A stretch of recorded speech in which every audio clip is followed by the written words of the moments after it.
Saya pikir Pak Prabowo juga menyadari hal yang sama. Makanya beliau kan 2 hari terakhir ini berturut-turut bertemu dengan para taipan di istana. Tapi kita juga perlu mengingatkan bahwa bukan hanya faktor ekonomi yang harus mendapat perhatian dari Pak Prabowo. Faktor sosial dan politik yang memburuk itu juga harus mendapat perhatian yang sama. Karena kan rumusnya baku ya, Bung Rocky, itu bahwa kita kalau bicara krisis krisis di mana-mana, krisis politik di mana-mana itu yang eh, ini terjadi juga bukan hanya di kita 98 tapi negara-negara lain, bahwa ketika krisis ekonomi itu crossing bertemu dengan krisis politik, sosial dan politik, maka ya pemerintahan itu bisa jatuh. Apakah ada yang memprovokasi keadaan ini? Apakah ada tukang kompor? Apakah ada para penunggang gelap untuk mengulangi lagi reformasi? Sama sekali tidak ada. Sama seperti 98 itu tidak ada yang menunggangi.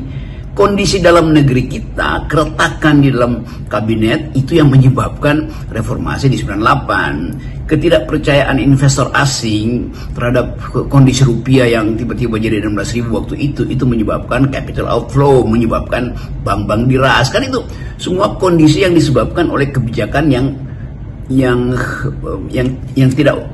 tidak terduga bahwa akan meledak gitu. Dan kita tahu betapa Presiden Soeharto akhirnya menyadari keadaan, lalu dia menyatakan saya mengundurkan diri. Itu pertanggungjawaban sebetulnya yang memungkinkan Indonesia bisa membangun kembali atau bangun untuk bergerak lagi setelah reformasi. Nah, kalau kita lihat keadaan hari ini, tidak ada yang mengompori sehingga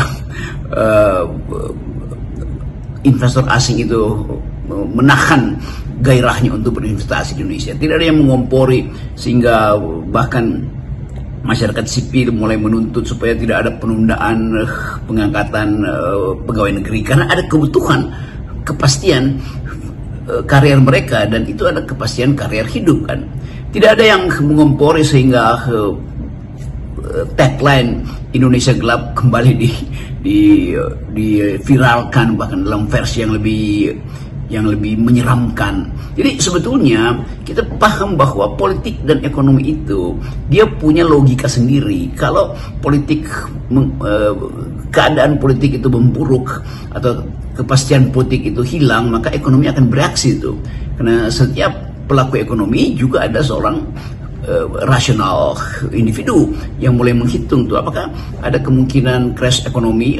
Semakin kemungkinan itu dipersepsikan negatif, maka politik juga akan bereaksi lagi itu bahwa iya itu penanda bahwa ekonomi tidak bertumbuh atau ada kesulitan ekonomi sehingga transaksi politik menjadi tanpa pola. Jadi saling intervensi itu atau saling intertwine, saling menjalin antara ekonomi dan politik hari-hari ini persis seperti yang berlangsung di 1998. Karena itu pengkondisian hari-hari ini atau kondisi yang kita lihat hari-hari ini